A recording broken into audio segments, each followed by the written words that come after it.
he comes and participate. And today also this National Day, he came to share his Dhamma knowledge. I would like to him to open the discussion. Any subject you can talk and you can ask the questions. Okay.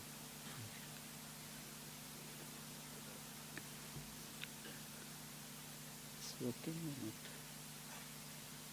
Slight, but no sound. Oh, okay. Put our palms together. Namo tassa bhagavato arahato samma sambuddhassa. Namo tassa bhagavato arahato samma sambuddhassa. Namo tassa bhagavato arahato samma sambuddhassa. Okay. Good afternoon, Bhante. Good afternoon, brothers and sisters. How are you all today? Happy National Day. Today is the annual National Day retreat. It's been many years coming since I've been invited by Bhante for this. I see a lot of fresh faces. Huh? How many of you are here for the first time for the retreat? Yeah, very happy to see fresh faces. But I see that not all of you are Singaporeans. Huh? How many of you are non-Singaporeans? Welcome. I hope Singapore has treated you well. Yeah, whether you are here for a short trip or for longer stay or even permanent residency. Yeah. So I had intended to share on compassion. In part because I've been invited to share in a Tibetan center. They are conducting this, I think, about almost a month-long retreat on the Om Mani Padme Hum chanting. So they wanted me to give 2 talks. One of them is on compassion. And as I was thinking about that, I thought, I'm not the best person to speak on that, because I'm not a very compassionate person. You all laugh until you get scolded by me. Then you know it's true. Then earlier, when I was downstairs, I was doing some chanting, and then one of the participants came down and then asked me whether I could share on anger. Yeah, so I thought these are related topics. Yeah, related topics. In the Buddha's time, I recall there's this sutta about this lay person. Yeah, she's a householder. She's a lay female disciple, and the maid, she has a maid. Yeah, and the thing about this lay female disciple of the Buddha is that she is known to have very mild temper. Yeah, very good natured, very patient. Yeah, so known for that, So the maid was thinking, is it true that my lady is really so good natured and patient, has good temper? Is it really true? So, you know what she did? The maid? What did she do?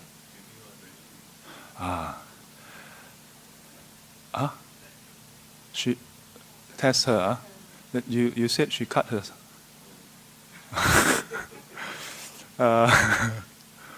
Yeah, she decided to test her. How did she test her? So she woke up late. She didn't do her chores, etc. So the first day when she did that, the lady was not upset. The lady was like, you woke up late today. And then she said, yeah, I woke up late today. And the lady was like, no, don't do that again. You should wake up on time. And later on, when she don't do her chores, you didn't do your chores. Oh, you should do your chores. Still okay. Yeah. Second day, she repeated. And then the lady was like, yesterday you wake up late. Today you wake up late again. And again, the maid, just, acknowledged that, she woke up late.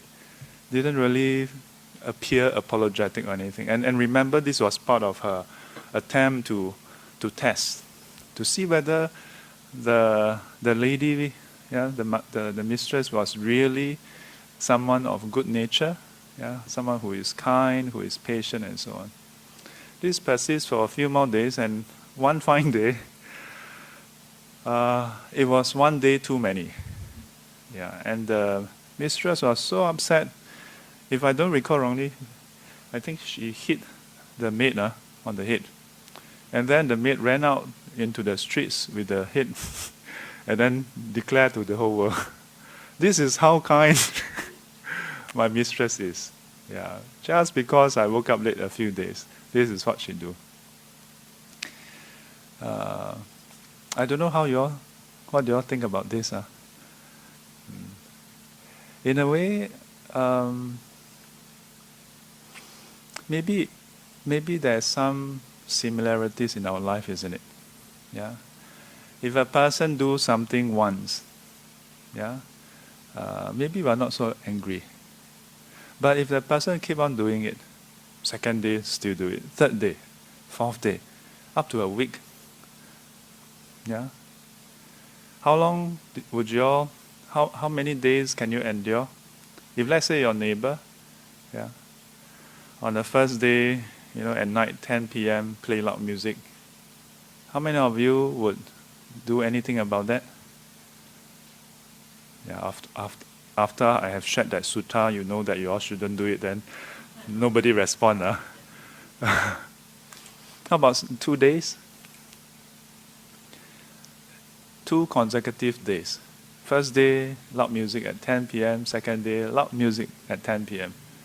Or maybe even 11 p.m. Would y'all do anything? What will you do?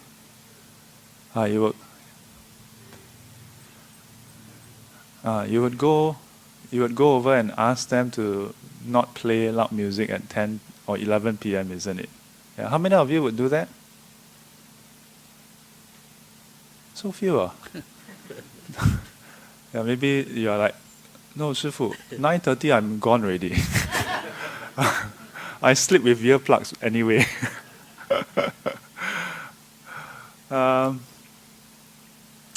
What I observe about since young, I don't know whether it's a Chinese culture, but I think sometimes we tend to not feel comfortable about speaking up. We just bear with it. It's almost as though we are expected to bear with some inconveniences.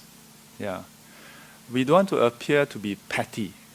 Like if they are playing loud music once or twice and then you walk over, it's almost as though there's some unspoken social decorum that you shouldn't say anything. And if you were to speak up, then it's very petty of you. Your neighbors, come on, just once or twice a year. And so we don't speak up. Until when? When do we speak up? Until we cannot take it anymore. So, like our fellow participant behind mentioned, what's her name? Chan or Cham? Chan. So Chan says that he will speak up on the second day. Is there anyone who will speak up on the first day? No. So disappointing. Okay, so who will speak up? Who will never speak up? Who will just suffer in silence? Anyone? No. So all of you will speak up at some point. Do you all know what I'm talking about?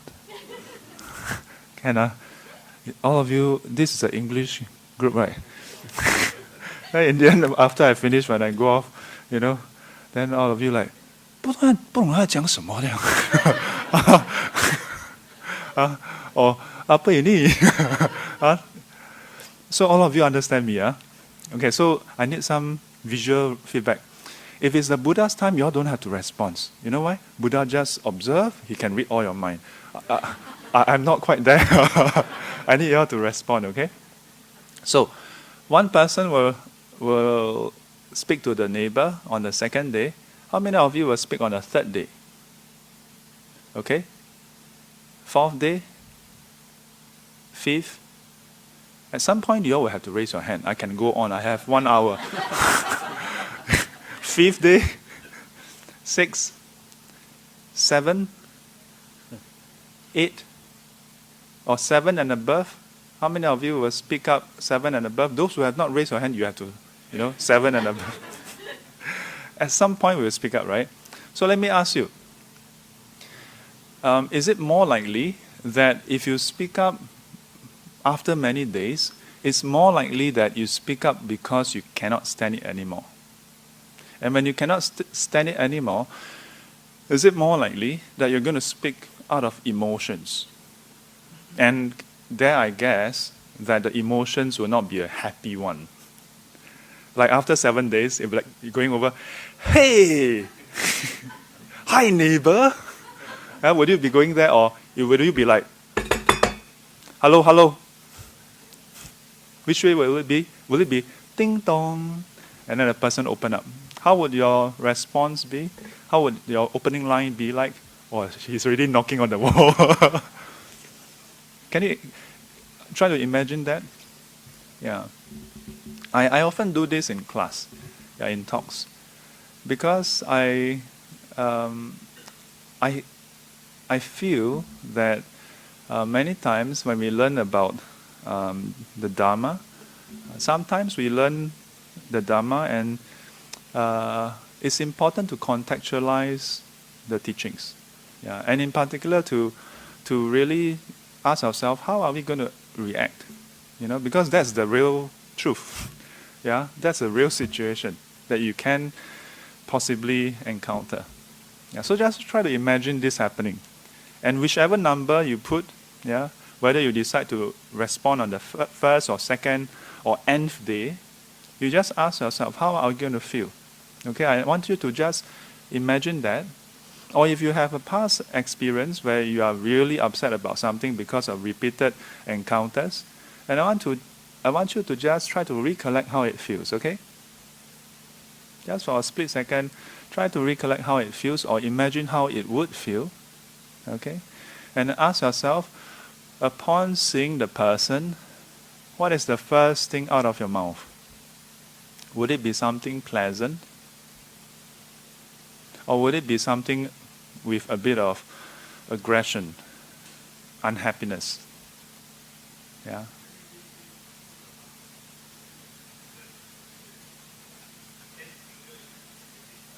Second day, no intense anger yet, huh? Yeah. And if because of your intervention on the second day, they stop, then end of story, right? Yeah. But if you were to wait until the third or fourth day, how would you respond upon the person opening the door? Imagine, ding dong. Would it be ding dong or would it be ding dong ding dong ding dong?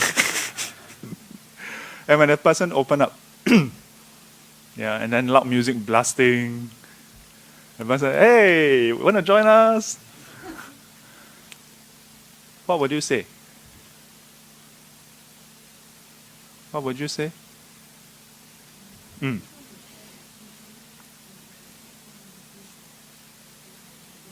Yeah. Oh, yes, this is our Singaporean approach. First notice, I want to give you face. I want to give you a chance to do the right thing. Yeah. If you still persist, I'll just go to the town council or call the police, Yeah.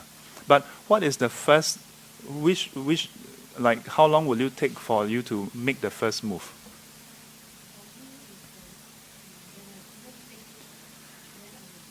So which day will it be? After how many days?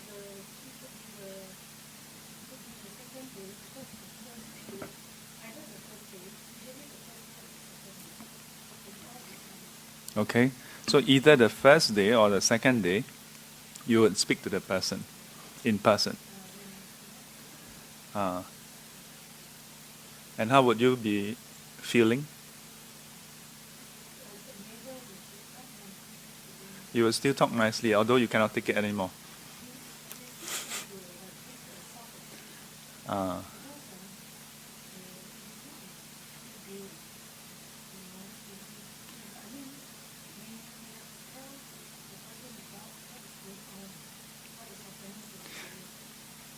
So what is your feeling?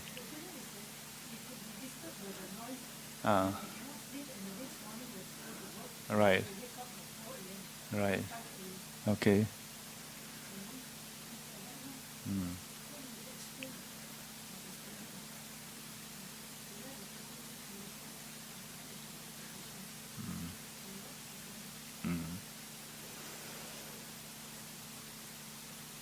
So imagine if you do that and the next day the person persists. Yeah. How would you feel? Will that be a breaking point? The interesting thing is, our sister, what's your name? Audrey. Audrey mentioned that she'll speak to the neighbor. So on one hand, she cannot take it already. On the other hand, she'll still speak, politely and not yeah. But you will still tell your neighbor how you feel. Yeah. And in the event if your neighbor still persists and not change the behavior, how? Report police. Report. Huh?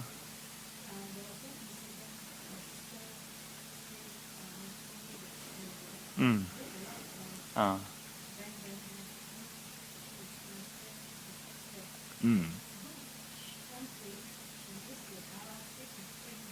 Bang back.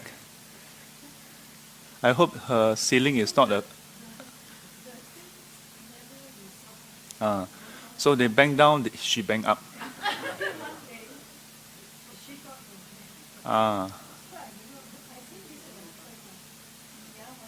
An eye for an eye, a tooth for a tooth. Yeah. You know the saying, an eye for an eye makes the whole world blind. Yeah. And we see it every day. You see the newspaper, you see conflicts between neighbors, you see between colleagues. Yeah. Recently I saw a video, and it's a law firm, I think. And then this guy was like bashing everybody, and there was so much screaming, so much, You see, when you see such a video, it's quite clear that the guy is very upset. Yeah, but before we suggest who is right and wrong, it's important to know that it's a long-term build-up as well. Yeah. So earlier on, when I was requested to talk about anger, then I was thinking, there's this sutta. There are so many other suttas where the Buddha advised us to respond with kindness, respond with compassion to overcome cruelty, respond with loving kindness to overcome anger. But I was also thinking, not difficult to know this. Yeah, but is it easy to do it? Not so easy, huh? Not so easy to do this. Yeah, so I was hoping to, with these few scenarios, highlight something, which is that our our tendency to wait until we cannot take it is perhaps part of the precipitating factor for us to build up anger. We can also go straight down the path and say, oh, Shifu, how about the practice of no self? If there's no self, no ego, then no anger. Yeah. I'm very happy if you can do that.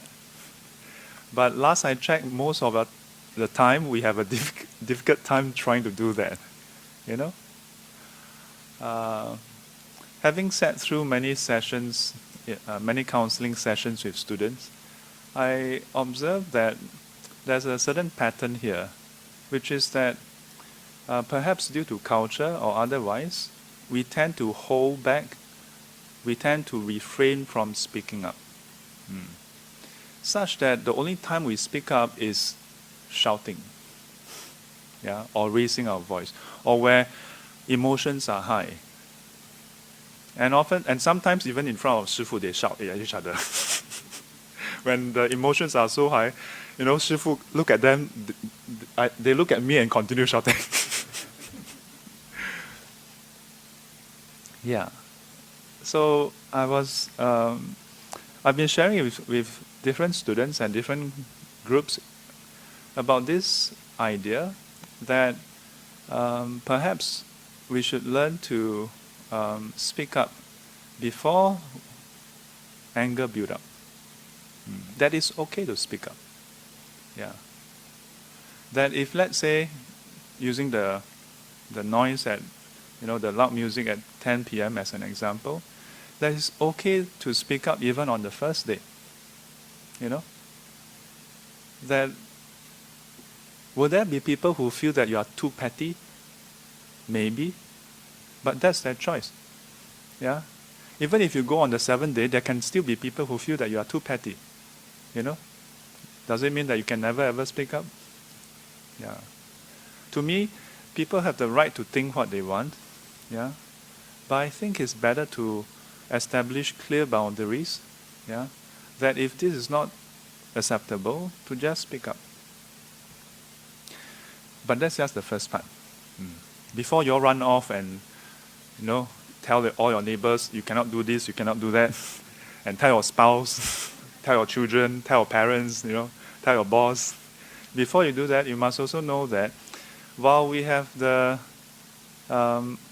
if I can use the word right, yeah, to speak up, others have a right to decide whether they want to conform with your request.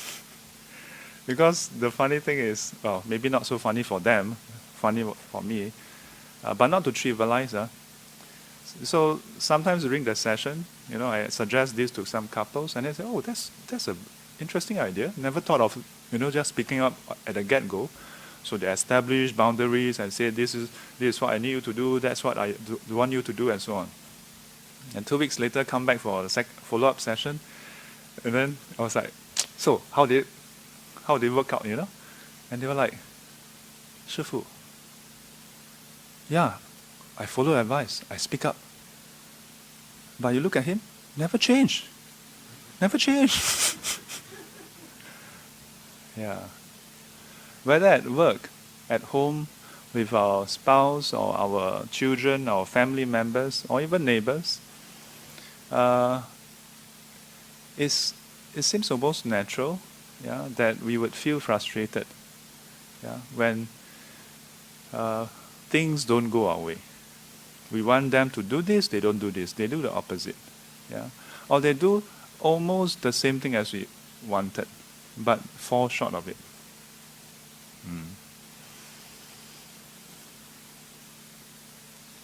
The thing is, we can speak up, yeah, but you must not demand or expect that they will conform.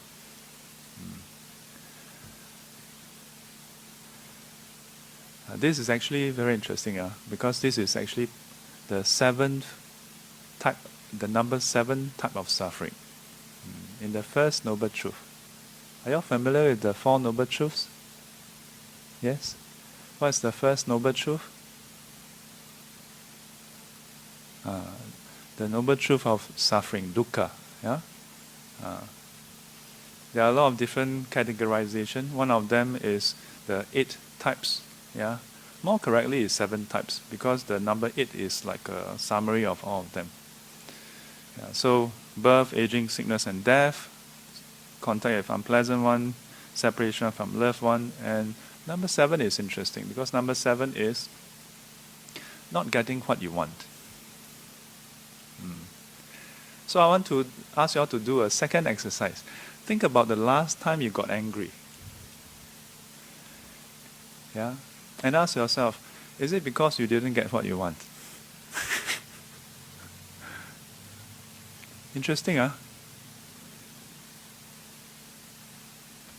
Is it the case?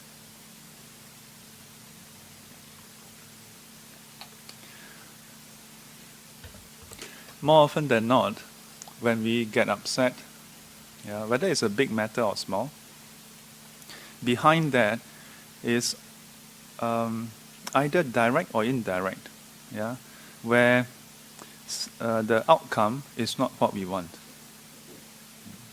It may not affect us directly, it may affect somebody else, but it's related to us. And we have certain expectation of that outcome.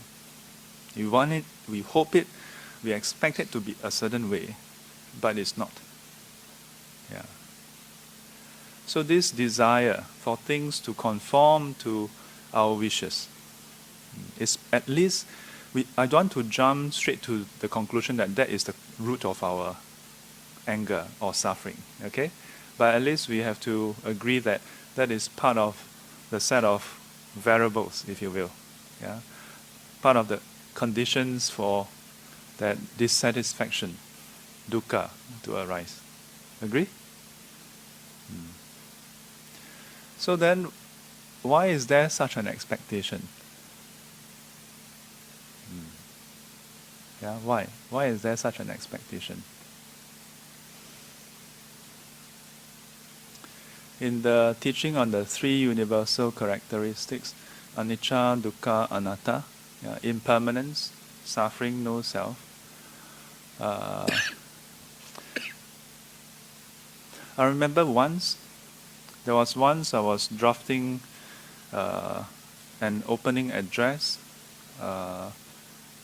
for a senior monk for this Buddhist college. So the students are all monks. And at that point in time I thought, this would be a good time to drive in the core teachings, the 3 universal characteristics. And that it's important to appreciate anicca, dukkha, anatta, and so on. So I drafted this opening address letter, then submitted to the senior for him to take a look. And then after that, he threw it back. And then he said, why do you say that impermanence leads to suffering? And I'm like, but that's what the Buddha said. You look at me, it's like, say so. Not all impermanence leads to suffering. And at that point in time, I was like, my goodness, this senior has gone crazy. Are you all familiar with the teaching? Yeah? That which is impermanent is subject to change. That which is impermanent and subject to change is subject to suffering. Yeah? And that which is impermanent, subject to change, subject to suffering is no self. Yeah? It's not fit to be considered mine, me, or myself. In Chinese, it's much more condensed. Wu chang gu ku, ku gu wu wo. That's it. Yeah. So it was very interesting because he's a very senior monk, and I cannot fathom why he would disagree with the Buddha's teaching. I almost want to throw in a few sutras to convince him, Then he looked at me. And instead he gave me a few examples of real life impermanence that doesn't necessarily lead to suffering. And then there I was, with him at his table, and I was thinking to myself, gosh, did we just disprove the Buddha's teaching or what?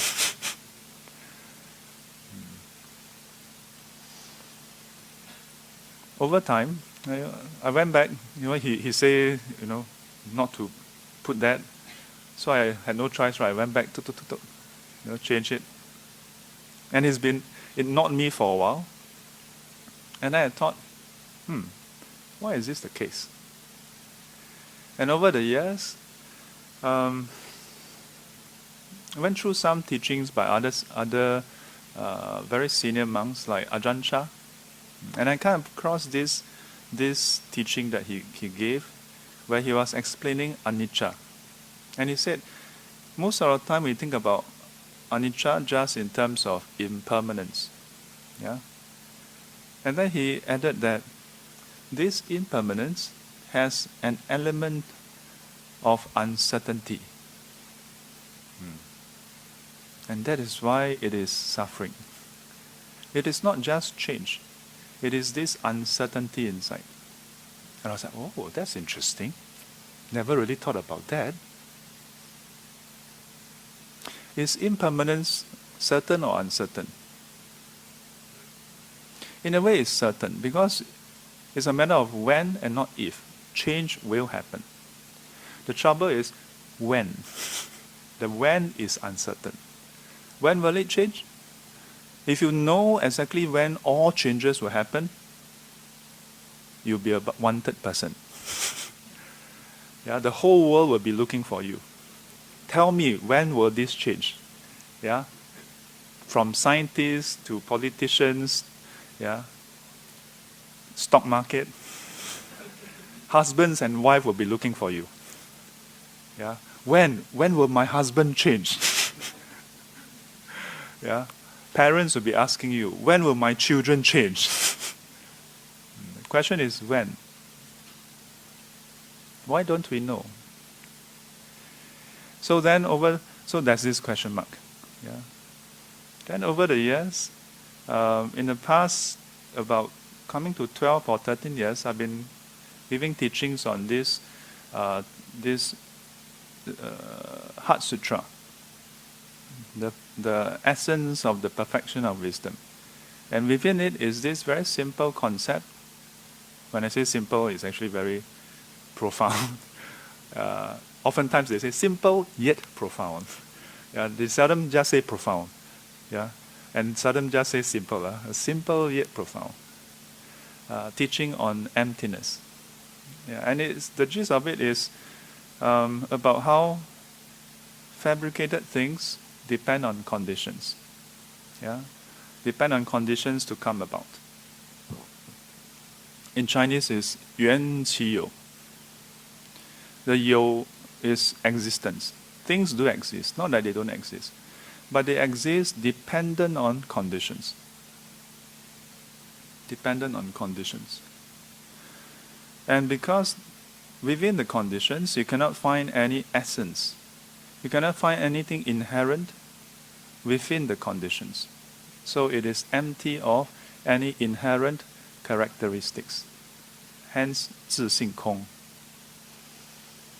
And this plus the teaching on impermanence, no self, then if you were to observe over and over again, then you start to see that precisely because it's dependent on conditions, and all the conditions are changing, most importantly, changing not dependent on our wishes, not on our whims and fancy. And because of that, the outcome is uncertain. Change, yes, but it changes dependent on conditions, not dependent on our decisions. Even when you decide to raise your hand, let's try all of us raise our right hand and then put it down. You see, so easy to control your. Let's try our left hand. But still can control your right. What do you think about this change? That you decide to raise your hand and you can raise your hand. This is your body, right? Did any of you raise other people's hand?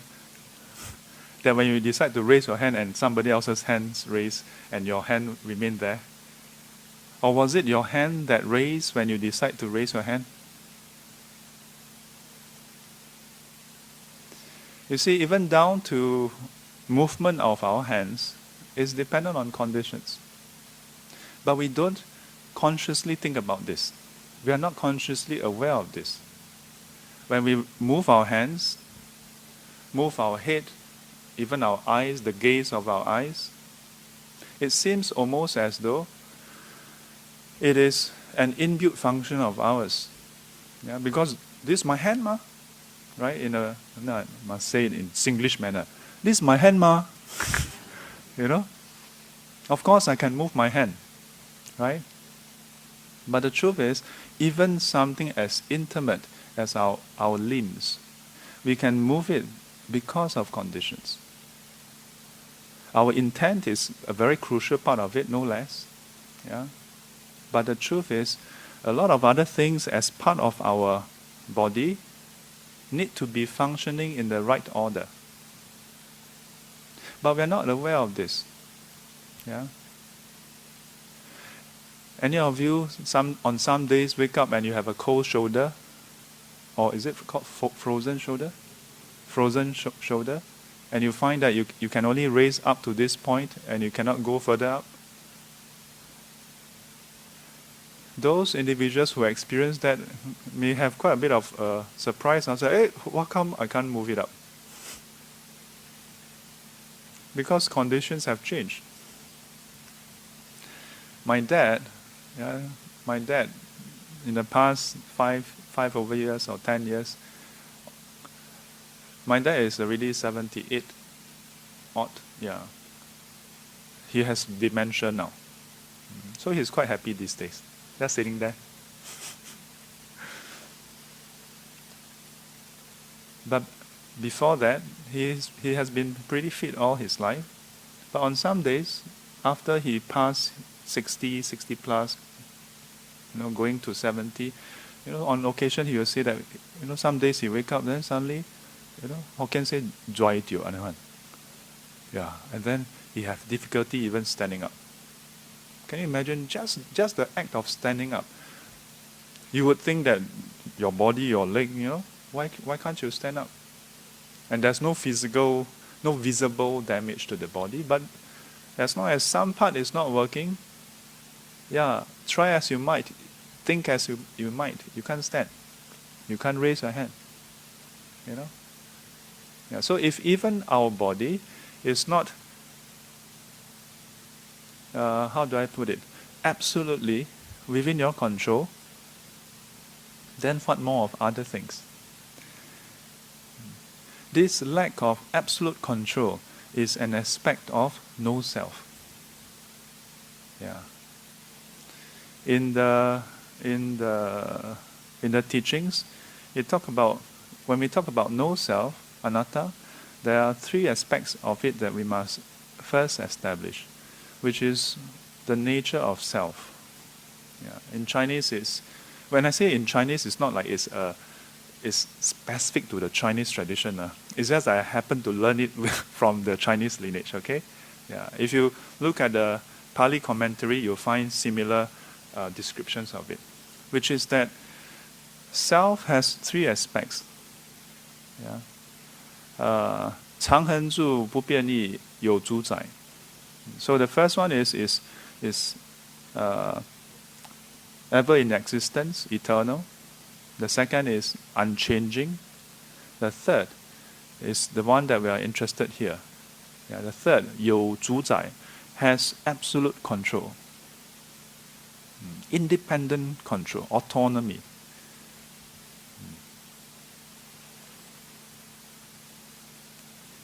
Why am I going through all this?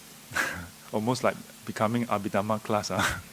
Yeah, I'm going through all this because sometimes the moment we hear about Abhidhamma or we hear about the sutras or suttas and so on, we feel like that is nothing to do with our life, But it's actually describing very intimate aspect of our life.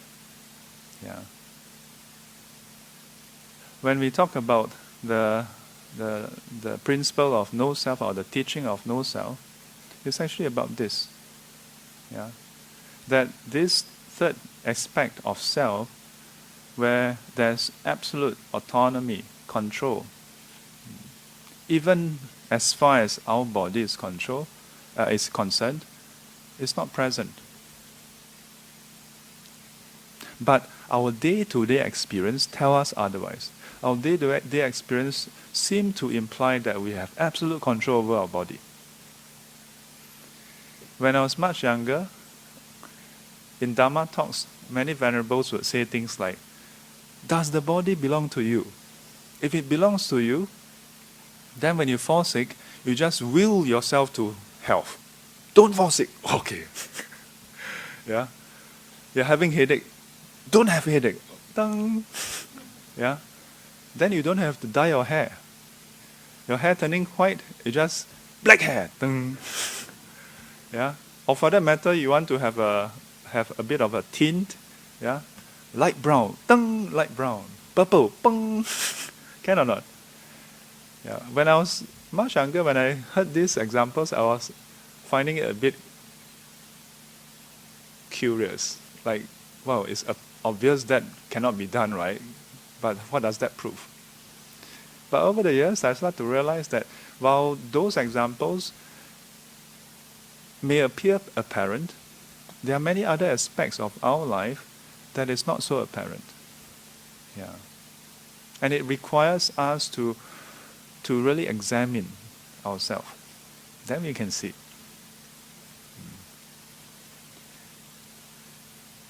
So coming back full circle, earlier on we mentioned about how our anger, our frustration often comes from not having things go our way. Yeah. It actually stems from our day-to-day experience as though things should go our way. That we have absolute autonomy and control. And until we break away from that cycle, little by little, our expectations creep in. Yeah? Expecting that if I do this, then that outcome must happen. If I do that, then this should not happen. That should happen, and so on and so forth. Yeah, this is perhaps not for me to say whether it's like this or like that, but for you to go and observe and discover. And if I may say, ehi pasiko, come and see for yourself. Then you may also realize the same truth that starting from the Buddha, yeah, all the cultivators, the monks, the nuns, the lay disciples including, yeah, that they discover for themselves, yeah, the way things are. Then the root of our anger, yeah, the root of our suffering can end. Yeah. But meanwhile, before you can end that, maybe good to speak up before you get angry.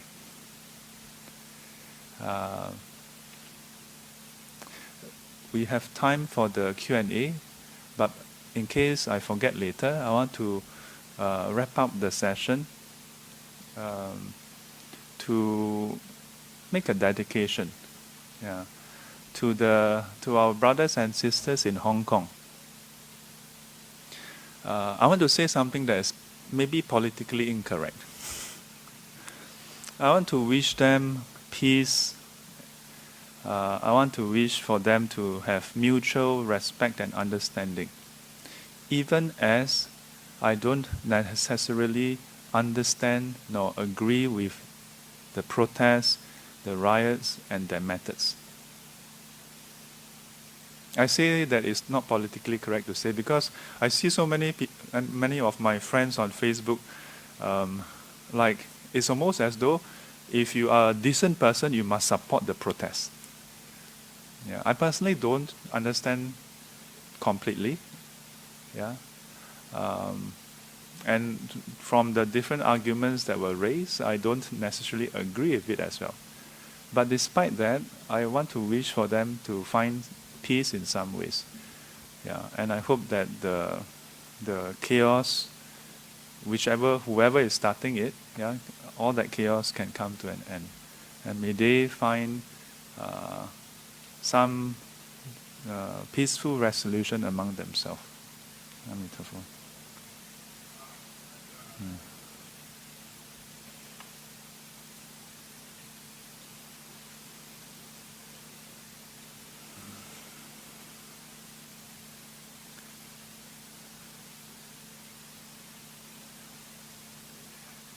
Yes, question time.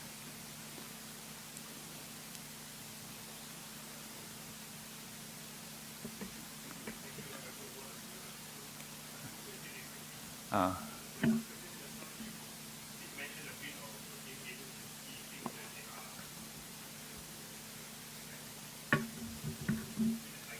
Yes.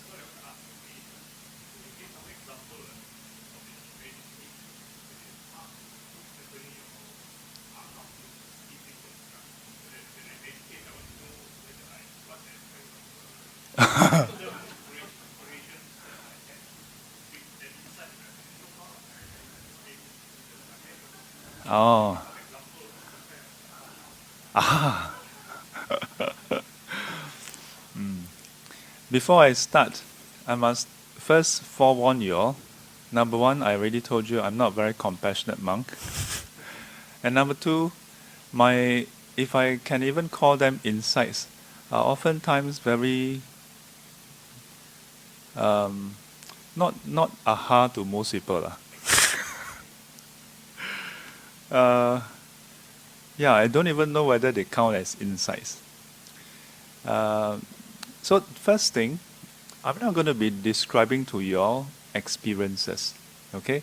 Because everybody's experience in meditation would vary a bit. And some students, they hope that I can share with them our meditative experiences. But I keep telling them, if I share with you, it would color your sitting. Because our mind is very fertile, easily primed. So if I tell you that, when I sit, I experience movement, I experience this sensation, that sensation, I see light, that, all kinds of amazing experiences, it would color your sitting.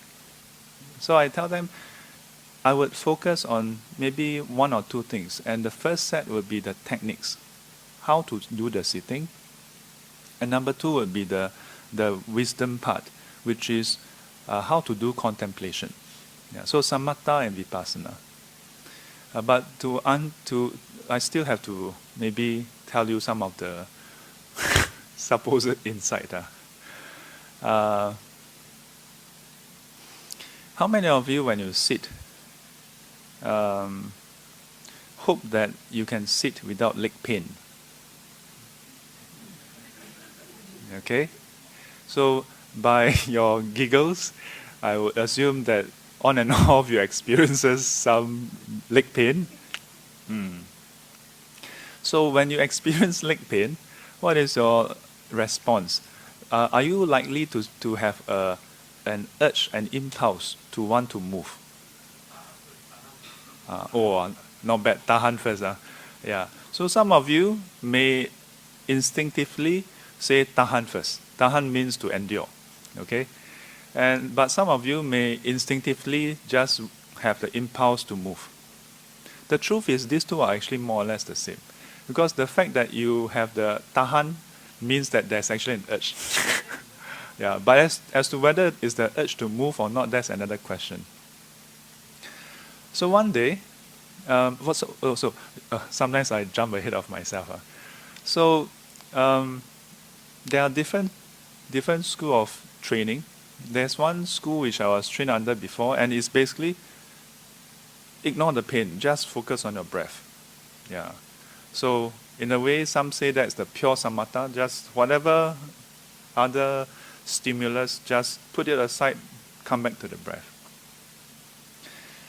So I tried that before. You can only focus that much. Yeah. At some point, you're like... And then there's also other schools that says other schools of training that says when there's pain arising, then you should go and observe the pain. And then, interesting, when you observe, then the experience seems to change, the experience of the pain. Sometimes it changes, sometimes it doesn't change. Sometimes it goes away, sometimes it comes back with a vengeance. Have you ever meditated until tears come out? Usually tears come out because of emotions, right? Yeah, but those are not emotional tears. Those are physiological tears. Yeah, it's so severe that like the mind is like calm and then sting. So in April this year, I brought some students over to Lanka. And then we had how many days retreat? I think it was 7 days, I think. So the actual sitting was about 4 to 5 days or so. And then because the participants is a mixture. There are some who have been with us for a while. There are those who are fairly new. So I tried to adjust the duration so that everybody get a bit of what they need. But because of that, then I cannot do my longer sitting. Then there was one session that I was sitting. I don't know what you all will think after this. I think you seldom hear of monks telling you how bad the sitting is. Today you get a chance. So that day was really funny because as I sat, then I set the timer for 20 minutes, 20 minutes, 20 minutes, so that those who can only sit shorter duration, 20 minutes, then you go and do walking, then you come back to do sitting, and those who can sit longer, you can sit longer. But that was already on the 4th or 5th day. So I told them, just continue doing whichever one you want, and I decided, time for me to do my own sitting. So 20 minutes, no problem, sit. And second 20 minutes, ding, no problem, continue. And then the last 20 minutes, then somehow there was increasing tension and pain on my right knee. And then I was like, it's been a long time since I had such pain. This is interesting. Sit. And then at some point it was so severe. You know what happened? For some reason, in my mind started singing NDP song. No, please don't use this as a technique, okay? This is not meant to be a technique. It was quite crazy. It was quite funny. I was like, wow, the mind is really creative. When it's so desperate, when it's desperate enough, it'll do all kinds of things to distract itself, And then a lot of different thoughts come up.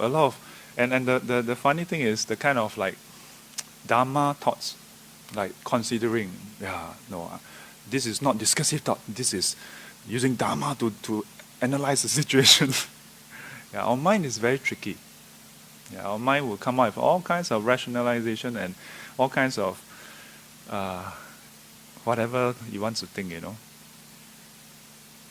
And then there was this thought, maybe I should move already.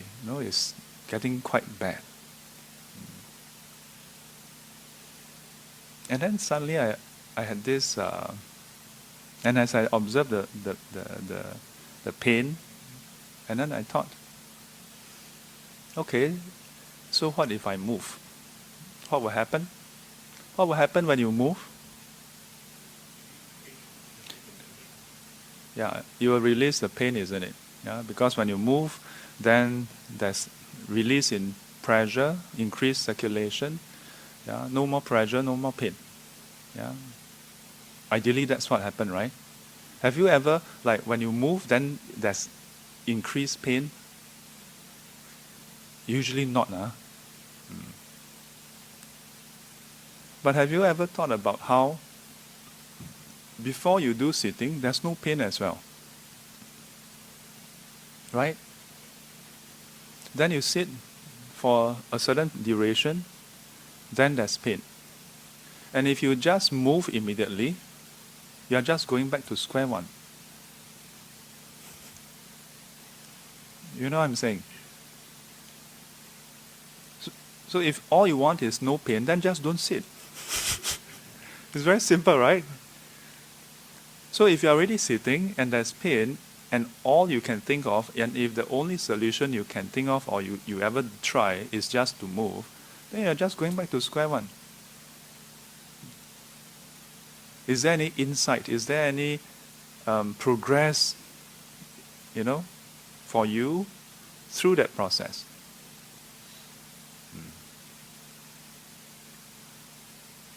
Yeah, so don't just keep on wanting to go back to square one. Ask yourself, if this pain is to arise, what do you understand about the pain?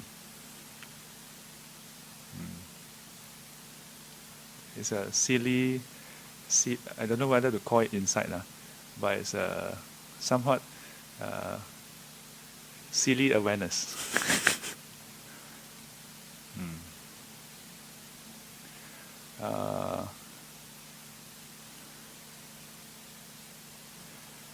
When we do our sitting, sometimes it can feel so excruciating. Yeah, our mind may even come up with all kinds of fanciful ideas like, but if I don't move, Shifu, my leg will die, It will break. Yeah, have you ever thought about how you may get the vascular thrombosis or something? Yeah, the deep vein thrombosis. Yeah, and then the clot may go all the way up, and then go into your heart, and you have a heart attack. Or if it go all the way up to your brain, then you get a stroke. Have you ever thought about that? Don't frighten you. Next year nobody come. So during the retreat, I also thought about like such thoughts arise also, and I thought maybe the students also feel that way, But during the session, I decided, I asked myself a simple question: do I want to save my leg, or do I want jhana? Do I want enlightenment bad enough that I'm willing to risk my leg? Yeah. And I decided, to hell with my leg, man. So after the session, I asked the participants one question, which I'm going to ask you all now. Are you all desperate? Are you all desperate enough? Because when you're desperate enough, meaning that you see enough value in samadhi, in jhana, in nibbana, then you'll be willing to go that far. Yeah. Okay, enough. Okay. Oh, that's the second question.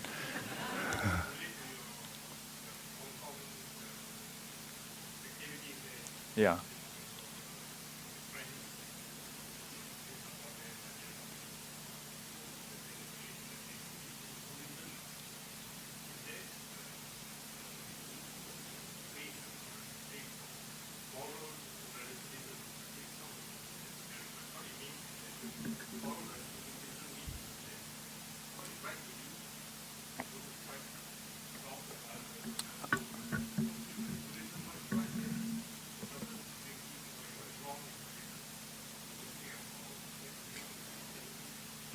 Mm. Mm. Mm. Yes. So it's just like for you all to come here, come to BL to spend a day in retreat, maybe the best thing you really appreciate, but to others they're like, well, long weekend, why are you wasting your life in a small building, small coop up there, and then have a crazy monk tell you about enduring until lose your leg? I often share with students, before we do anything, good to get the view right. And the view includes the end goal. Yeah, the path and the end goal. The magga, phala, the path and the fruit. If you are not clear about the fruit, the path will always raise questions. And if we look at the Buddha's example, he don't go around expecting that everybody will agree that Nibbana is the supreme goal. And so Buddhists don't have this self-righteous mindset that everybody must agree. So there are some students who ask me, 师父, but why must I practice the path? Expecting me to convince that. And I'm like, no, did I ever say that you must practice? Do you want to practice? Then no, I don't feel like, I don't know why I should practice. Yeah, or maybe some of them say, I don't think I want to practice. My answer is like, okay, then don't practice. Or some students say, I don't feel I'm suffering. Like there was one year I was teaching in one of the modules, just next door, the classroom. So one of the exercises I like to get students to do is write down 3 things that upset you. Yeah, can be big, can be small, but no model answer. Real life example. And it was to, again, make the teachings concrete in our life, substantial. Yeah. So everybody started writing, and maybe later you all can spend some time to write down also. Yeah. And then after a few seconds, one student raised a hand and he said, Venerable,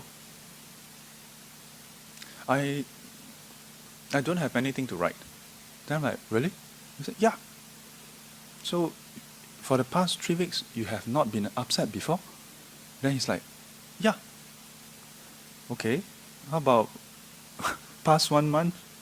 No, I've not been upset. Past 3 months? No. 6? No. 1 year? No. 10 years? No. Your whole life? And he still said, no. Then I said, okay, well, maybe you're more enlightened than you know. And if you don't think that you have ever been upset in your whole life, then who am I to say that you have been upset? Then you don't write. Yeah. So in Buddhism, we don't say that everybody should practice the Noble Eightfold Path. Yeah. If people don't agree with the end goal, of course they wouldn't see it as a noble practice. Yeah. For that matter, wholesome. And I think the example you gave is spot on. Alcohol, for example. Not everybody agree with it. Even some Buddhists disagree with it. Yeah. Yeah. Thank you for your questions.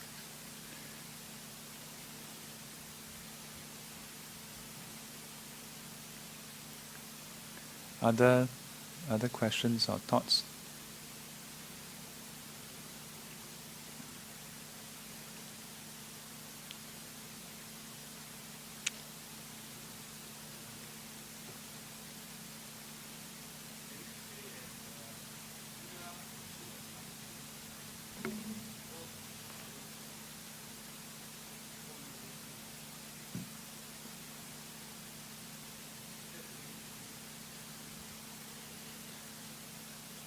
Are you asking whether we can say that the Buddha became enlightened when he discovered the Four Noble Truths?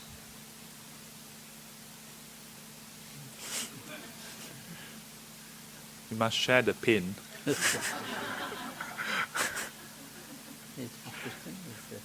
His question is, can we say that the Buddha attained enlightenment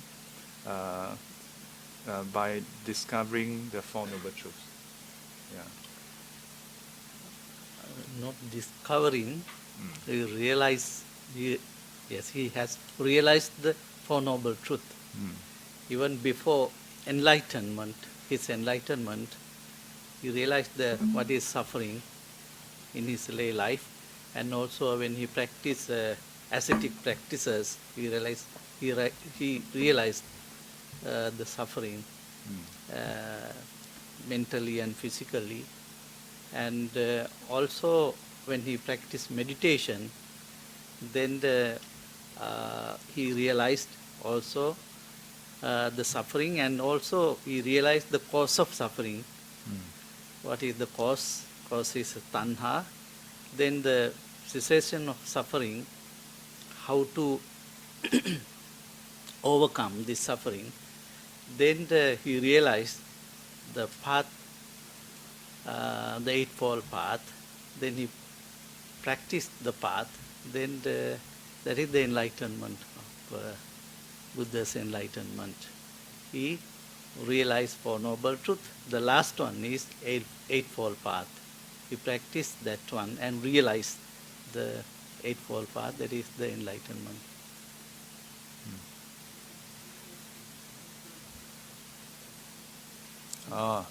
Is it similar to Newton's discovery of the law of gravity? No, Maybe I can weigh in on that. I would say there's some parallel in that he observed certain universal truths, that was always there, that tanha, craving, leads to suffering. That is the condition for suffering to arise.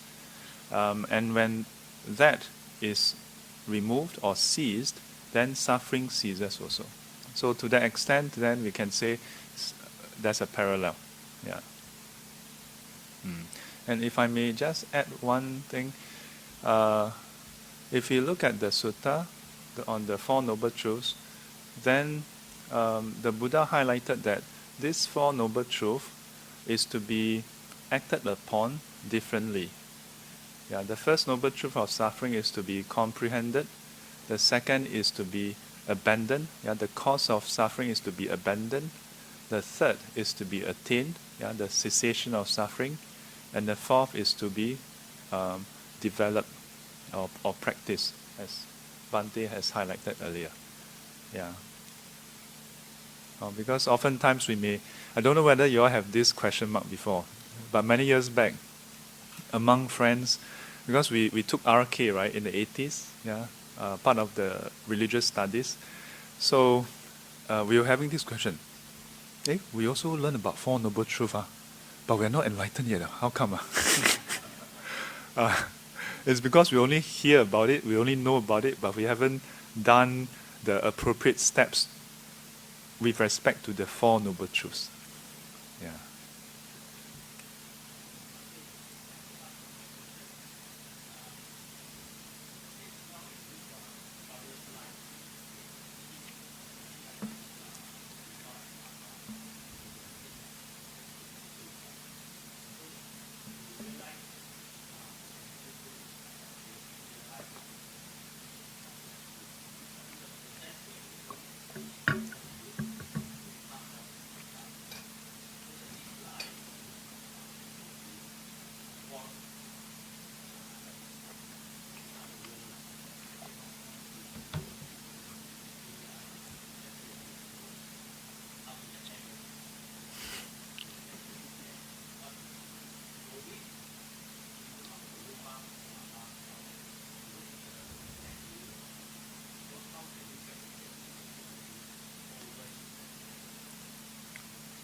He addressed to Bhante. So he said we practice.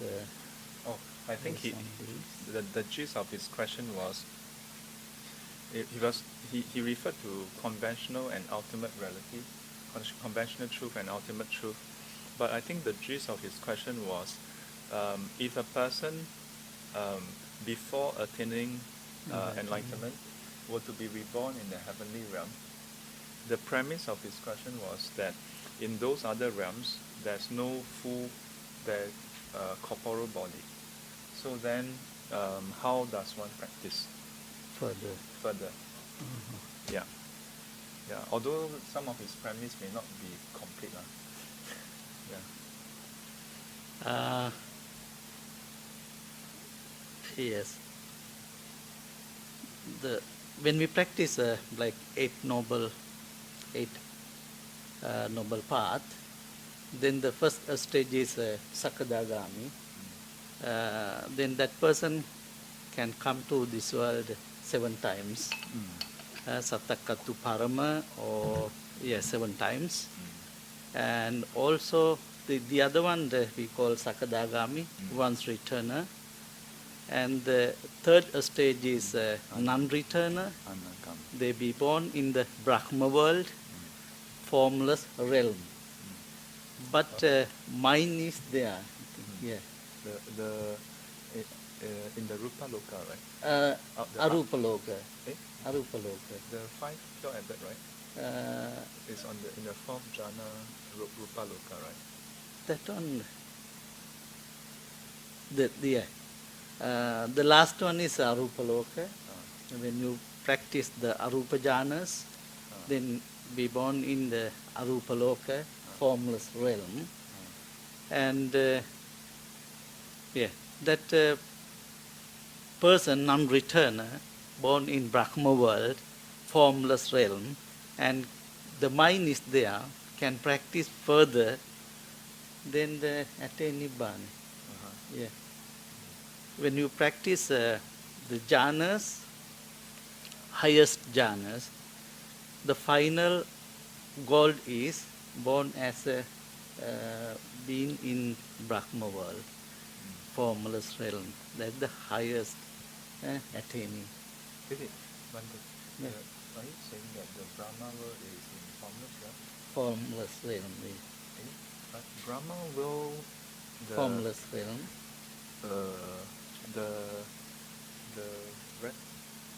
I thought Brahma world is within the form world.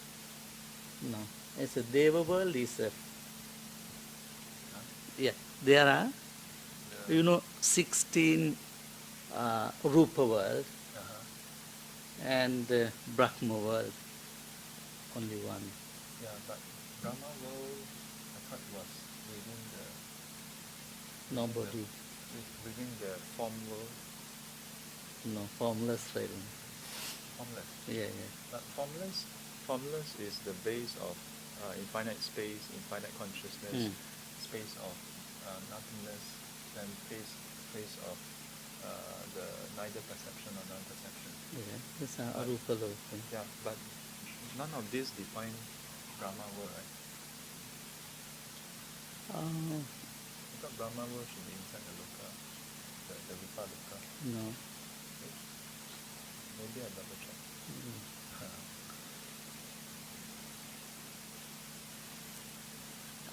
But that person, been formless, according to my knowledge. I think, yes, but mind is there. That's why. Rupa world and Arupa world. Rupa means form, Arupa means formless. Formless, but mind is there. Okay. Yeah. And those are 4. 4 Arupa worlds, 16 Rupa worlds. Yeah. They're altogether 31 planes. Yes. One is Niraya, the other one Tirachana, animal world. The third one, the Peta, purgatories. Then the next one, the Asura. Then Manusa. Then the 6th Deva world. Yeah. Then 16 Rupa world. With the Rupa or form. Then the 4 Arupa, Loka, formless realms. Altogether 31 planes. all workers. And also Panchagati, another way Buddha explained, Panchagati is one is Niraya, hell, the other one Tirachana, animal world, third one is Peta, yes, Peta, spirits world, then Manusa world, and also Deva world. Those are Panchagati. So do you intend to go, which world do you intend to go to? When the time comes. Even the last part of the Karaniyametta Sutta, Uttaring appati vijjanto brahmalokupago hoti. Then if you can't attain any sainthood, can be born in the Brahma world, and you can attain the arahantship in that Arupa world or Brahma world.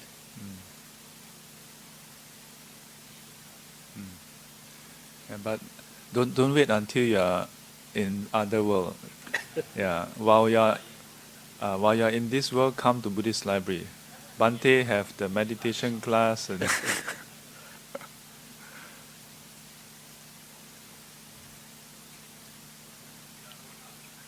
anybody else with other questions? Otherwise, Chan will take up the next question. Okay, yes.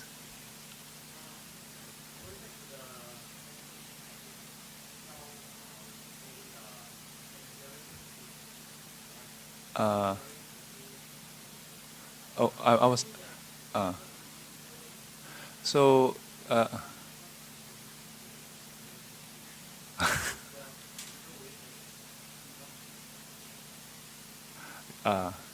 Yeah. So yeah.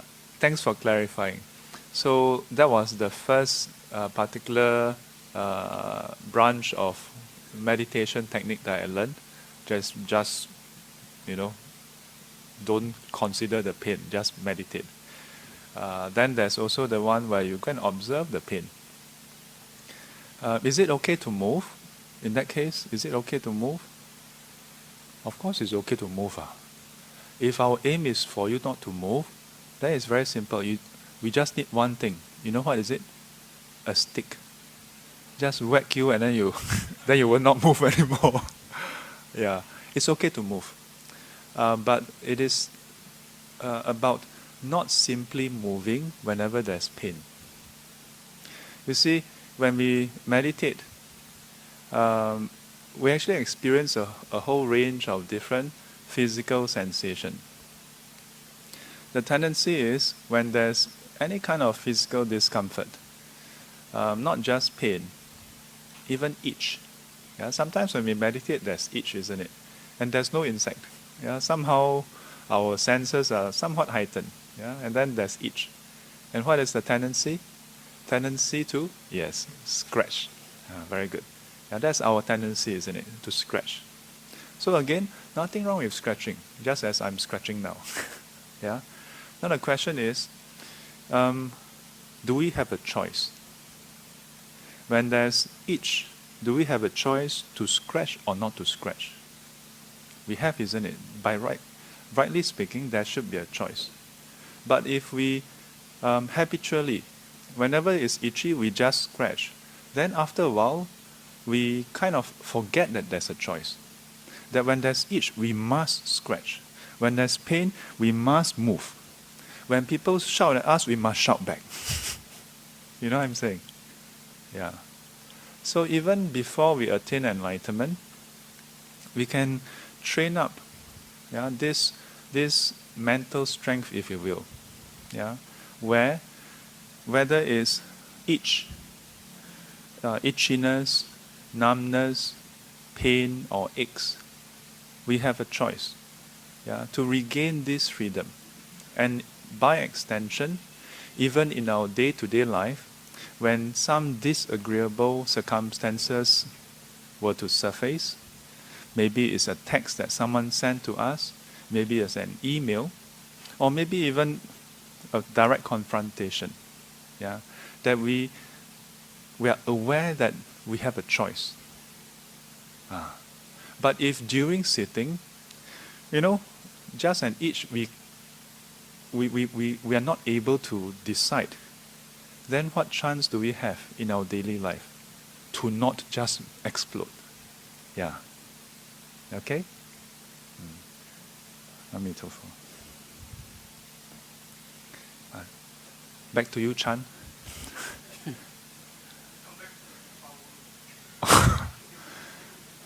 We are back. Yes. Yes.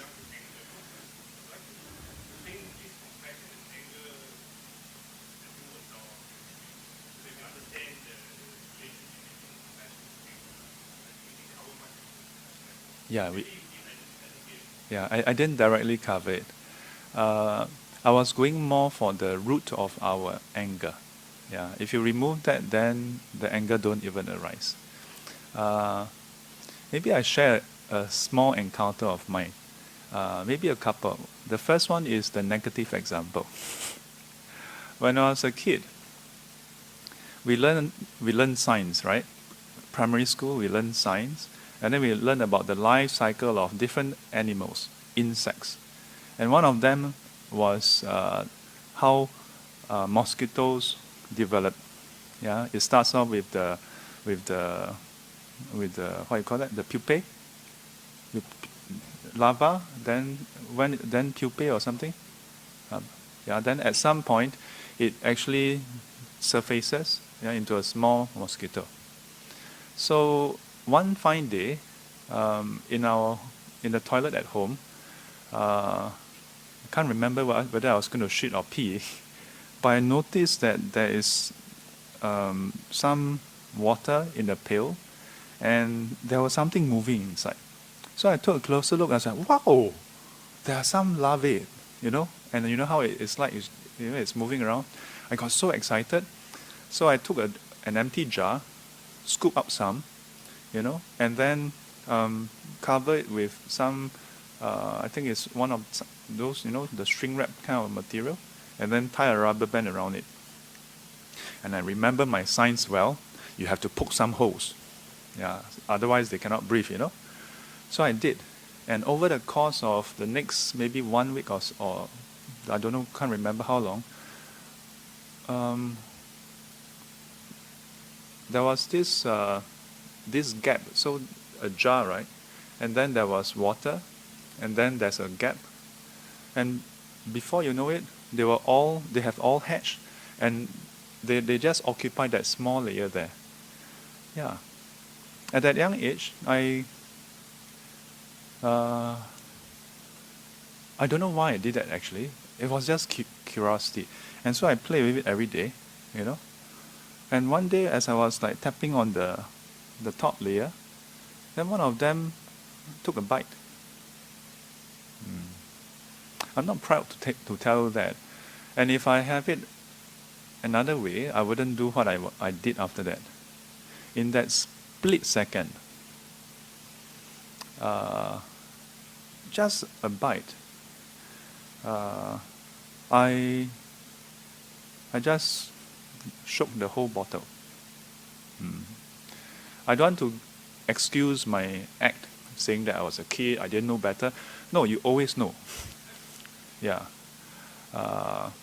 So I'm not proud to tell you that, but this is how fast our anger can burn us up. Yeah.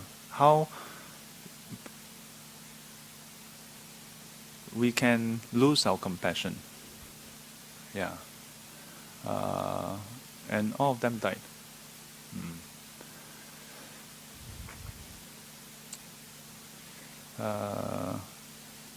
Years later, again I was in the toilet. A lot of Dhamma experience in the toilet. I was in NTU, in a university. So I was in the toilet. And then, as I was sitting there, then suddenly I noticed a mosquito coming.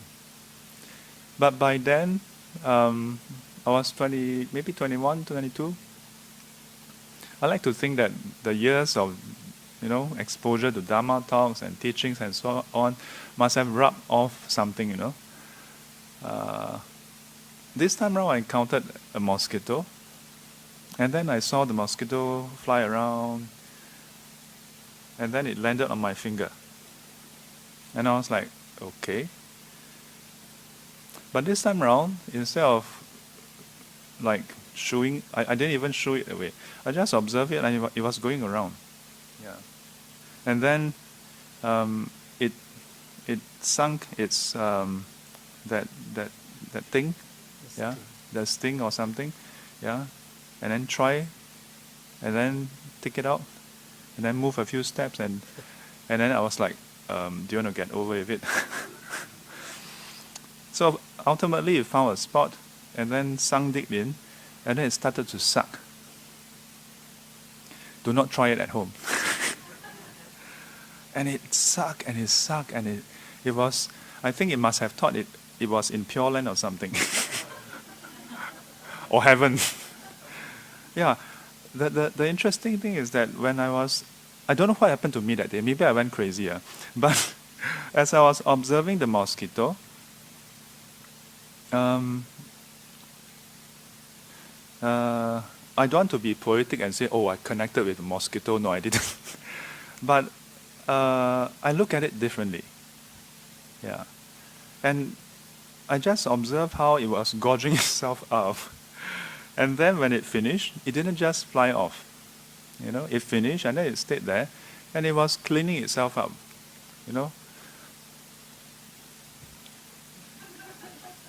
Doing all kinds of things. I must have stared at it for quite a while. Yeah. And as I look at it, a part of me kind of feel like, yeah, this is actually a sentient being. This is a being, It's not just a pest. It's not just a mosquito. It's alive actually. I mean, common sense, right? Yeah, but it was no longer a scientific fact.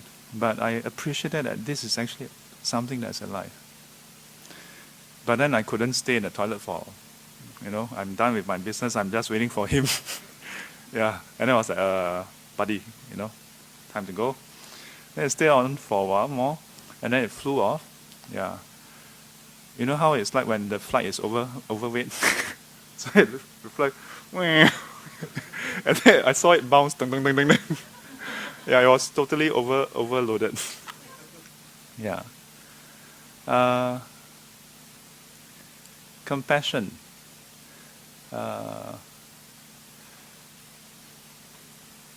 My appreciation for compassion today is that it starts with seeing that in others, the recognizing that being is not just a label.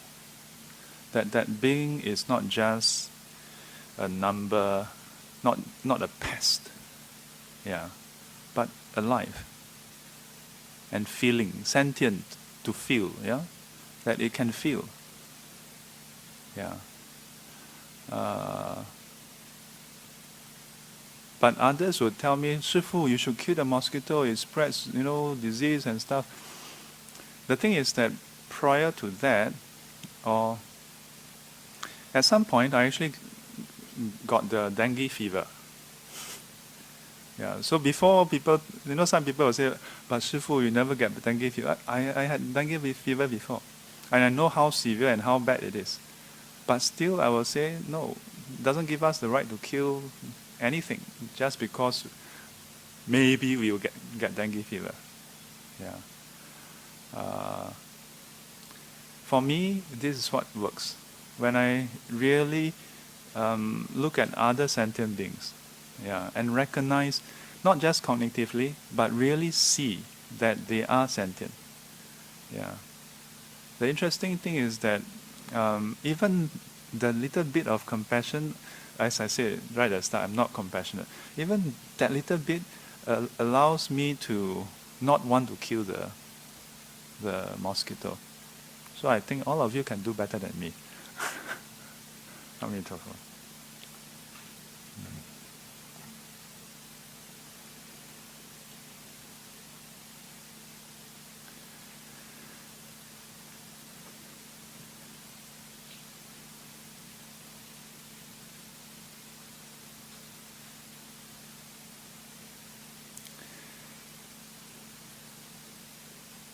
Our fear for pain, our attachment to this body is an obstacle to compassion. Our attachment to this body is an obstacle. Yeah. But when compassion arises, then you stop worrying about this body. Yeah. Because you also care for others' body. Then fear is removed. Then you stop acting out of fear to harm others.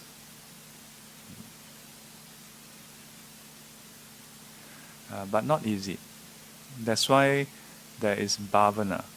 You know the word bhavana? Yeah? We usually hear it with metta bhavana. And we usually see translations as metta meditation. Yeah. The word bhavana in Chinese is xiu xi. Yeah, xiu to cultivate. Yeah, xi repeated. Yeah, repetition. So, if there's one thing I would say about compassion or any practices for that matter, it is to do it repeatedly. Yeah, and the purpose is to familiarize ourselves with that. Compassion is a state that we may be familiar, we may not be so familiar. Yeah, easy for us to have compassion towards our loved ones, towards a small little puppy, or a small little cat. But we are not used to having compassion with every single being, including those who are hurling abuse at us, including those who are unreasonable, including those who are cutting our way in the highway. Yeah. But if we were to familiarize ourselves with compassion, with loving kindness over time, then slowly it becomes second nature. Yeah. You all need to familiarize yourself with asking questions. That compassion, the Pali term is karuna. Explained in the commentary, paradukke hadaya kampanang karoti iti karuna. If you can see or if you feel the other people or the animals or beings within pain or suffering, then your heart is like a trembling or then that is the karuna. Paradukke means the others' pain. When you feel or when you see the others' pain or suffering, then you feel your heart is like a shaking or yes, full of that is the compassion. And also the beginning is you have to practice loving kindness meditation. That is the first stage. Then I explained in the morning, when you practice loving kindness meditation more and more, that it matures, then overflows to karuna or compassion, the second stage. And also sometimes Buddha explain you can practice karuna also, a kind of meditation like the metta meditation, karuna, then the third one mudita, and also the last one upekha, equanimity. And also when you practice more and more loving kindness meditation, it goes to the second stage compassion, the third stage mudita, the fourth stage equanimity, that way.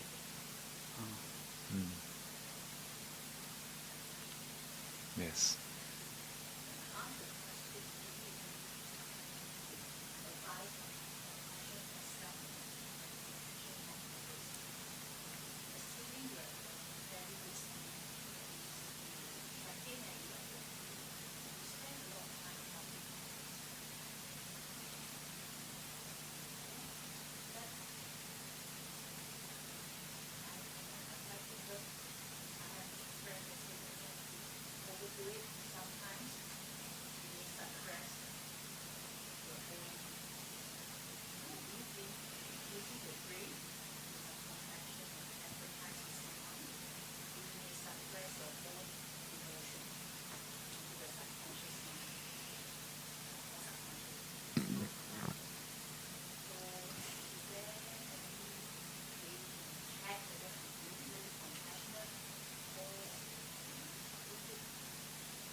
Was it, you seem to be looking at Bante and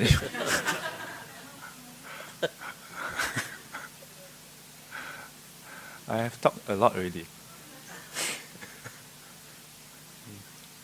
She said compassion. Yeah, so she was saying that for some people when they practice compassion, then there's this question of are we suppressing our own emotions? Yeah, as a result. Yeah, so how do we know whether we are practicing true compassion, or is it simply because you are Buddhist so we have to be compassionate, something like that? The positive Oh, emotions. sorry. So there Yeah. was one question which she highlighted. How do we know that we are really having compassion? Ah. Something like that. Yeah. You know, sometimes when we see some people or some animals, they are in pain or they are suffer, but sometimes we help them, but sometimes just we forget it, we deny it, and we do our things. Then after that, maybe like next day or next hour or next year, we can remind it. Then we feel sorry for them, or we feel or guilty feeling we have. That is then that is the compassion, but we do not react at the same time. Yeah. Then we can think that is my karuna. Yeah. If you can do the same on the spot to help them, then also the karuna, and also when you can remind it and you feel like a guilty, that also we can check that is my karuna. Still I have that karuna with that person or the animal. Then we can check. Yeah. Later on if we can see. I think we have that experiences because sometimes we just forget our parents. Right? And when they sick or when they need any help, but after a few years we think, oh, we didn't do it. That is also, we can check, that is also karma. You mentioned about the suppression of our own feelings. Does it include our own happiness or just feelings? And by feelings, do you mean emotions?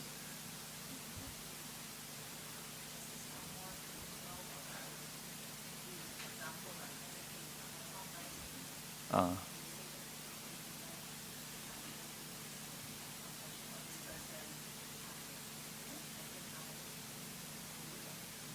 Ah. Ah. Ah.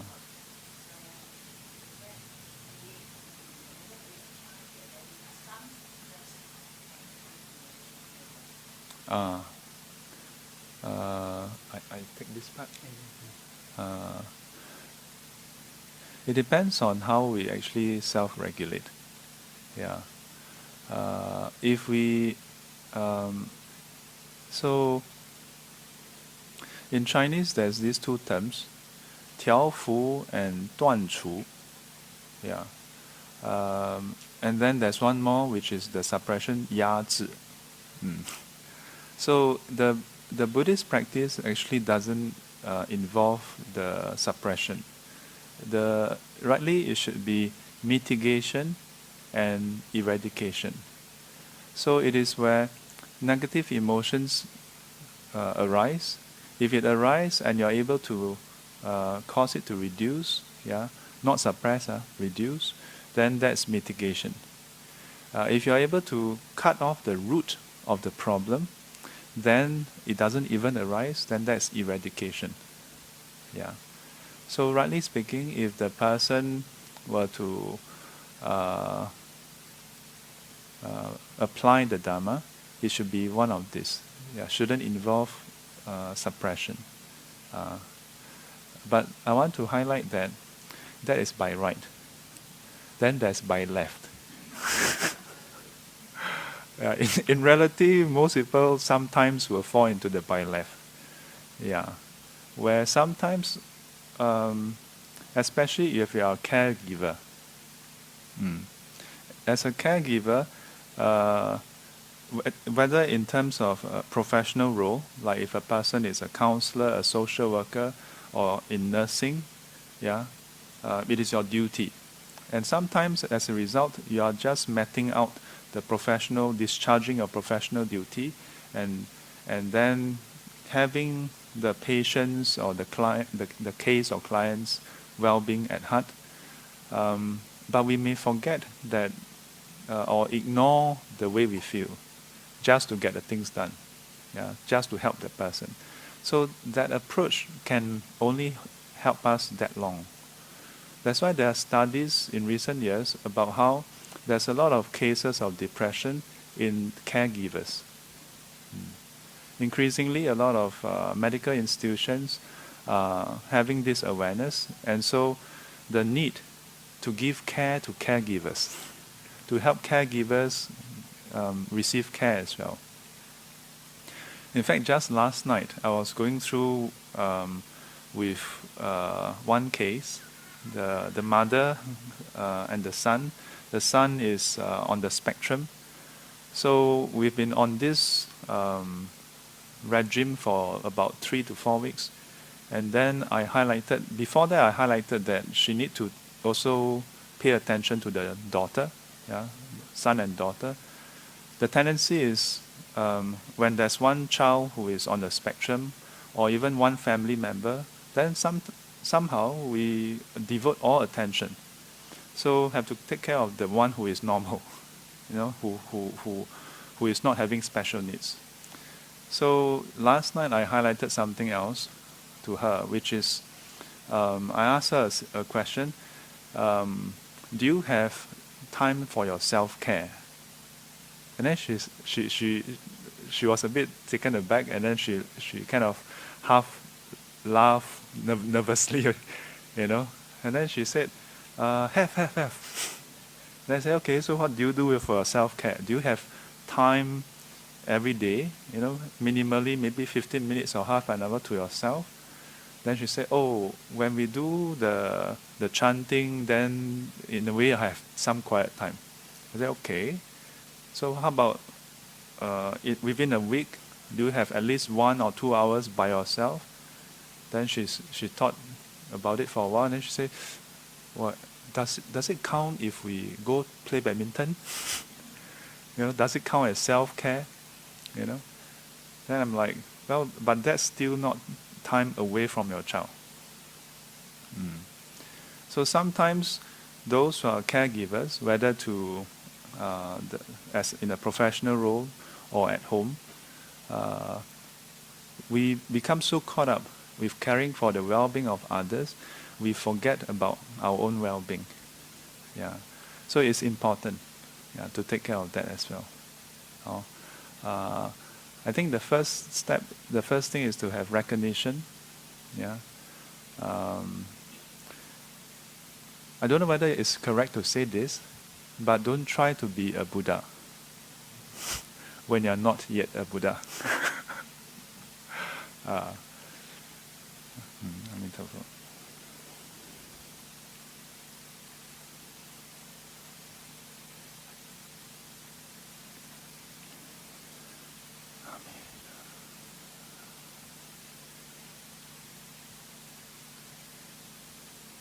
Yes.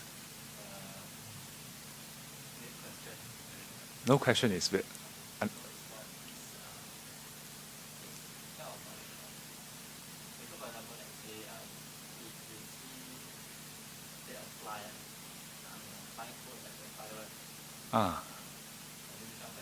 Yeah.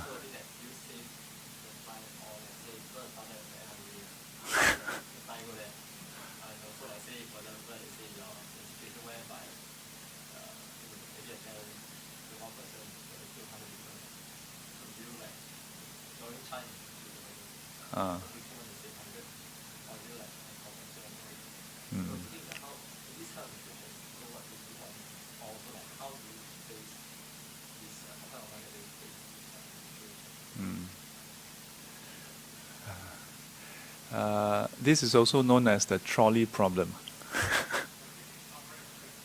Oh yeah, so that all of you can hear.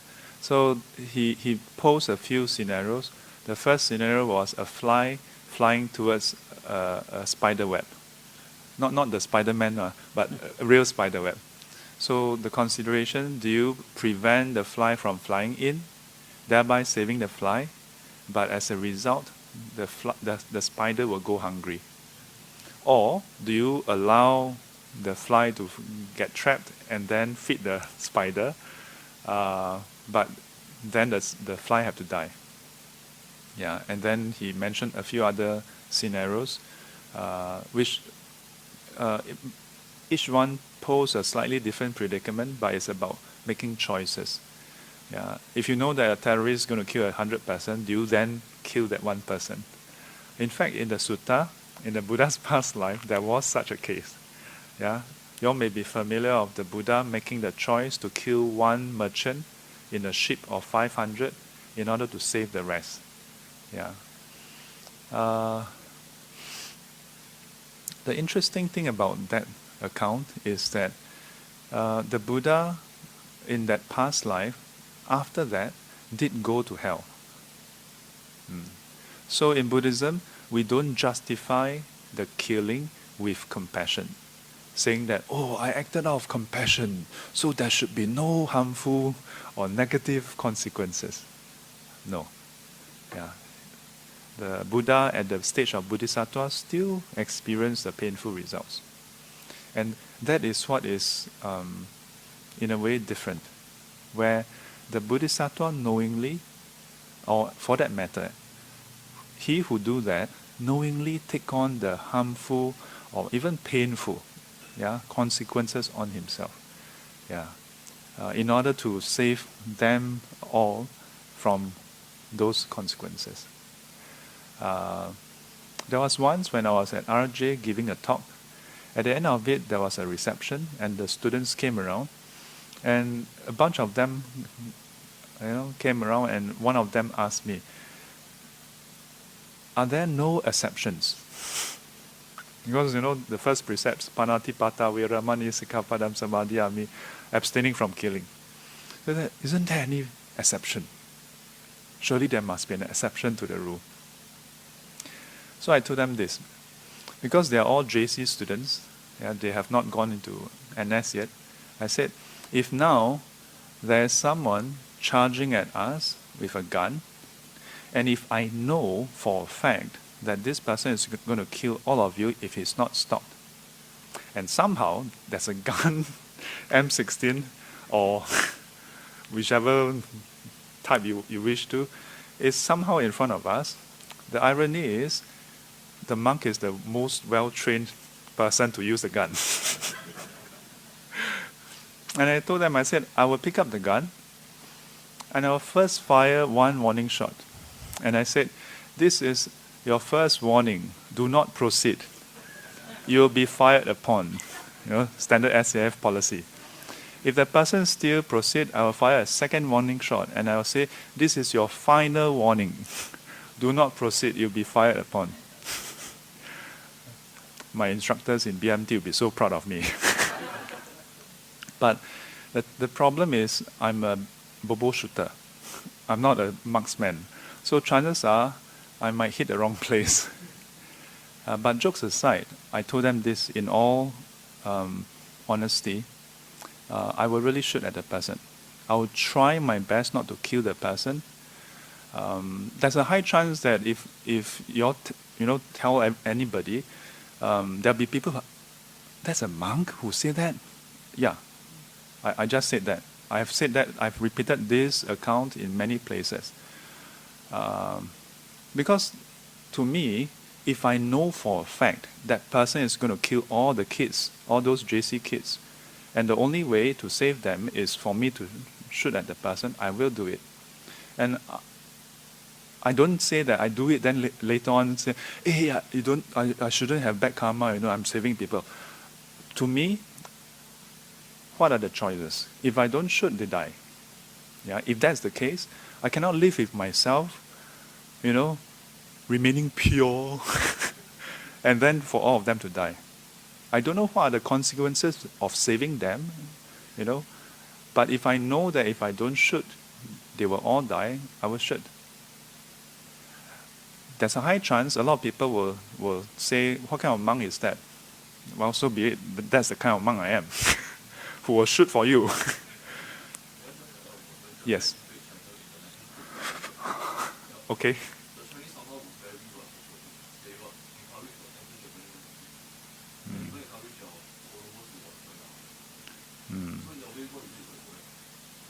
Okay.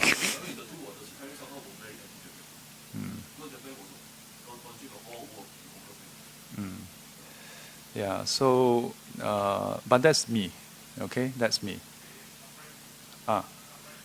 Summarize.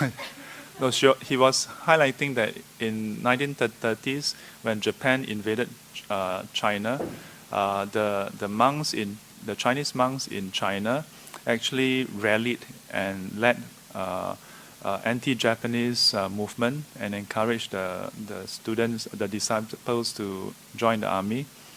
I think, you see, the tricky thing about trolley problem is it's very specific, and that's why it's called a problem. It's a dilemma. Yeah. If we're given a choice, we should try to prevent ourselves from getting into such a situation to begin with. Yeah. But life is never that simple, isn't it? We have to ask ourselves, what is the core values, the principle we live by? Yeah, because when it happens, it's usually that split second where you have to decide. Question is whether you can live with your decision. Oh, okay, like. Yes. Yes.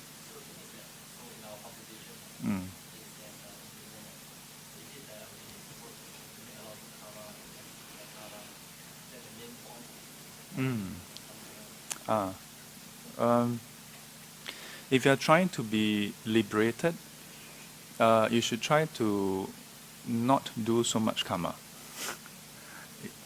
Meaning that you should be doing the karmaless activities, leading to the cessation, the end of your defilements. That's the only karma you should be concerned about if you want to be liberated as soon as possible. Like for example, if you want to attain arahanthood next Wednesday, 3:35 p.m., then you shouldn't be concerning yourself with doing charity in the meantime. You should just map up your schedule, book Bante's time, and morning 5 a.m. arrive here, do sitting like there's no tomorrow, because Wednesday 3:30 p.m. is coming soon. Yeah. But if you want to attain enlightenment as a perfectly enlightened Buddha, then there's a whole set of perfections that you have to fulfill. And part of it is to the accumulation of immense merit. Yeah. But instead of focusing on the merit part, it is about cultivating this mindset to benefit sentient beings. Yeah.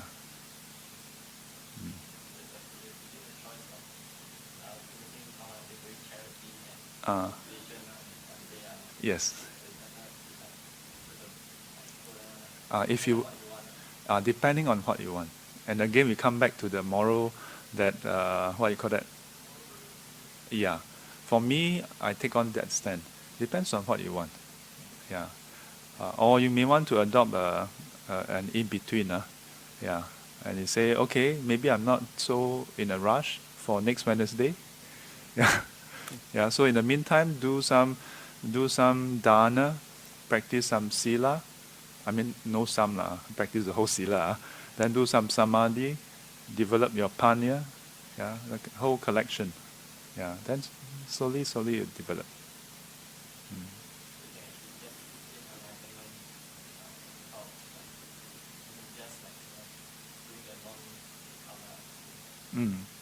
Yeah. You can check out one of the sutta in the Anguttara Nikaya, there was this deva who asked the Buddha whether there's a distinction between someone who practices dana and someone who don't.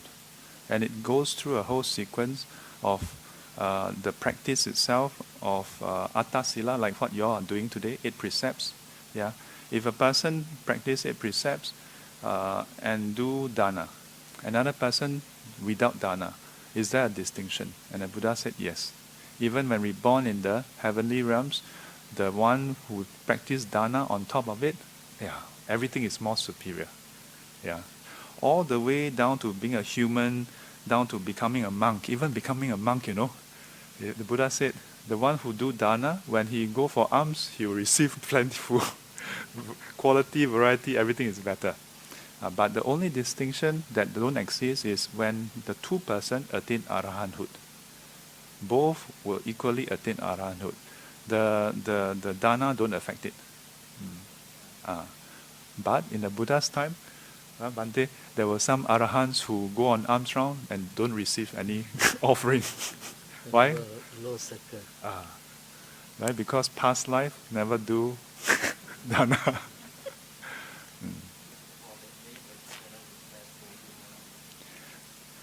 Have a balance, yeah. 福慧双修, yeah. Okay. Okay, finish that? Yeah. Okay. Do blessing? Yeah. Thank you, Venerable Chongwan, and also thank you, brothers and sisters. We will bless you, and we will terminate this session. Sabbitiyo Vivajjantu sabbarogo vinasatu mate bhavatvang tarayo sukhi dīghāyugo bhava bhavatu sabba mangalang rakkantu sabba devata sabba buddhanubhavena sada soti bhavantu te Bhavatu sabba mangalang rakkantu sabba devata sabba dhammanubhavena sada soti bhavantu te Bhavatu sabba mangalang rakkantu sabba devata sabba sanghanubhavena sada soti bhavantu te. Sadhu, sadhu, sadhu.